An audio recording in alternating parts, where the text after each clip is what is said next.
کیا آپ جانتے ہیں کہ ہزاروں احادیث ہیں لیکن حقیقت میں کتنی ہیں؟ آئیے جانتے ہیں۔ مختلف امام نے ہزاروں احادیث جمع کیں لیکن ہر کتاب میں مختلف تعداد ہیں۔ صحیح بخاری نے 6 لاکھ احادیث سے 7,560 احادیث منتخب کیں بغیر تکرار 2,600۔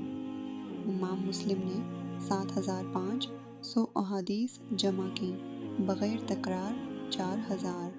امام ابو داؤد نے 5,286 احادیث، امام ترمذی نے 3,956 احادیث اور امام نسائی نے 5,786 احادیث جمع کیں۔ سب سے بڑی حدیث کی کتاب مسند احمد ہے جس میں 27,000 سے زیادہ احادیث ہیں۔ بعض علماء کے مطابق 6 لاکھ سے زیادہ احادیث موجود تھیں لیکن سب حدیثیں صحیح نہیں تھیں۔ حدیث ہماری زندگی کے لیے روشنی ہے۔ مزید مستند احادیث کے لیے ہمارا چینل سبسکرائب کریں۔